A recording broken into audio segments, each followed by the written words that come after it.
Welcome. This session is part of SystemDAR's Advanced ML Engineering track, and it's built around one reframe.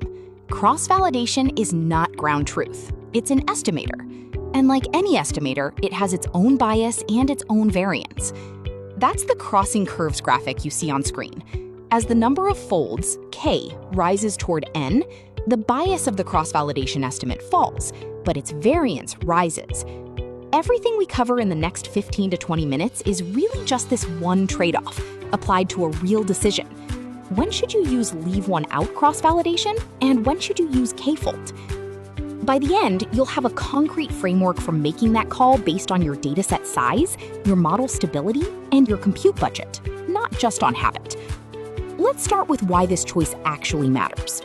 Here's the core idea. Cross-validation isn't a single source of truth. It's an estimator.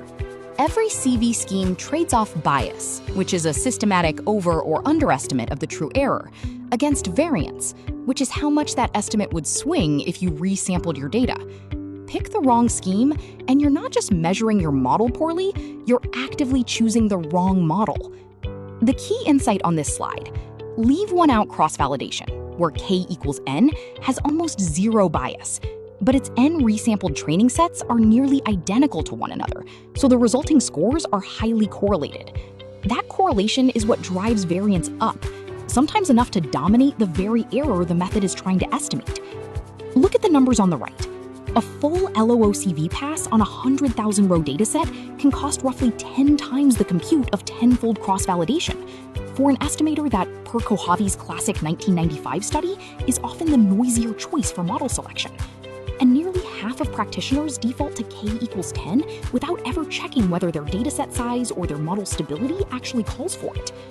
So how do we reason about this instead of guessing? Let's build the mental model. This chart is the one to keep in your head for the rest of the talk. Follow the two lines left to right. At k equals 2, each training fold only sees half the data, so bias is high. The model trained on each fold is systematically weaker than the model you'd actually deploy on the full dataset. As k grows, each training fold gets closer to the size of the full dataset, so bias shrinks.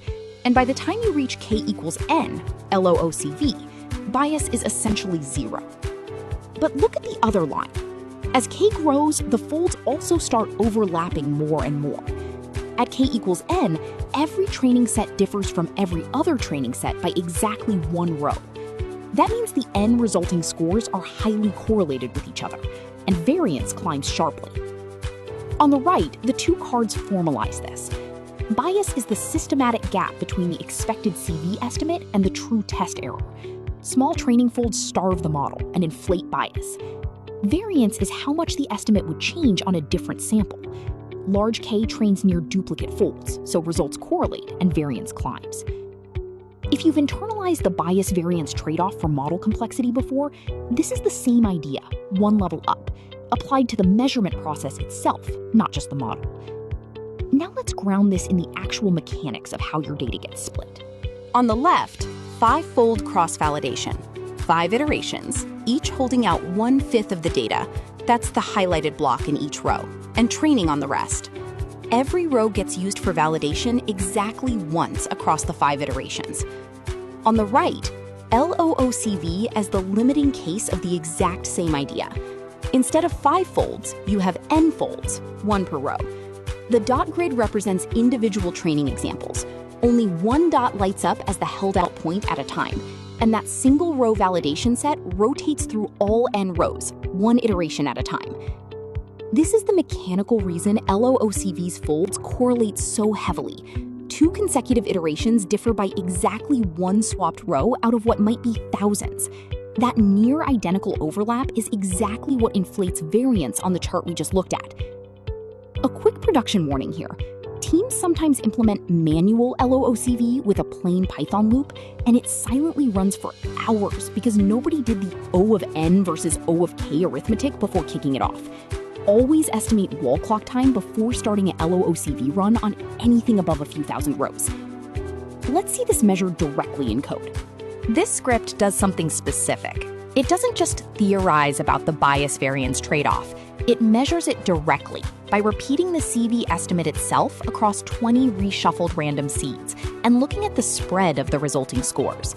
3 things to notice, matching the callouts on the right. First, lines 18 and 19. This is the O of n versus O of 10 compute gap made concrete.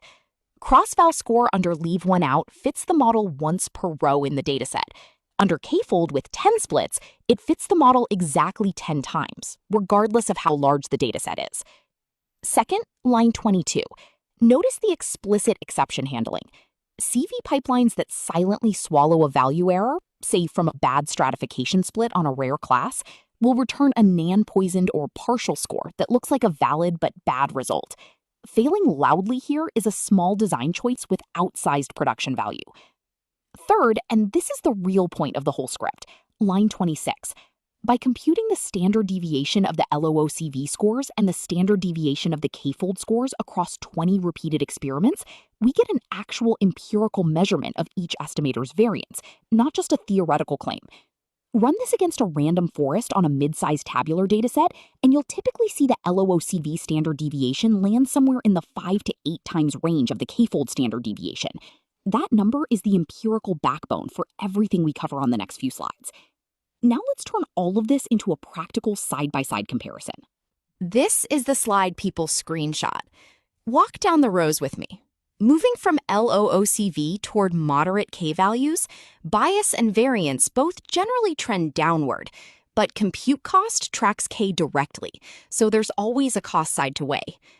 Stratified k-fold gets its own row because for classification problems with imbalanced classes, plain k-fold can accidentally produce a fold with 0 examples of a rare class. Stratification fixes that by preserving class proportions in every single fold. Repeated k-fold, the 5x2 variant, is a preview of the frontier content coming up in a few slides. It's the row to point to whenever someone asks, how do I know 2 models are actually different, and not just different because of noise? The best used when column on the right is deliberately written as decision criteria, not preferences. Before your next CV run, actually check your dataset size and your model family against this table, rather than defaulting to whatever K your last project happened to use. Let's make those decision criteria even more actionable. This is the slide to open before you start any new CV setup. On the left, choose LOOCV when your dataset is small, under roughly 500 rows, so you can't afford to hold out 10 or 20% of the data. Choose it when your model is deterministic. Linear or GLM-style models even have a closed-form LOOCV shortcut via the leverage or hat matrix trick, which avoids the full n-fold retraining cost entirely. Choose it when bias reduction genuinely matters more than variance, and when your compute budget is generous enough to absorb n model fits. On the right, choose k-fold, typically 5 or 10 folds, when your dataset is large, above roughly 2,000 rows, so held-out folds are still representative. Choose it when your model is high variance. Trees, boosted ensembles, and neural networks all amplify LOOCV's near-duplicate folds into noisy scores. Choose it when you need speed, repeatedly, such as during hyperparameter search, where O of k beats O of n by orders of magnitude across hundreds of calls. And choose it whenever you're comparing 2 models head-to-head. Lower estimator variance means a real performance gap is less likely to be noise. That closed-form LOOCV point on the left is worth remembering.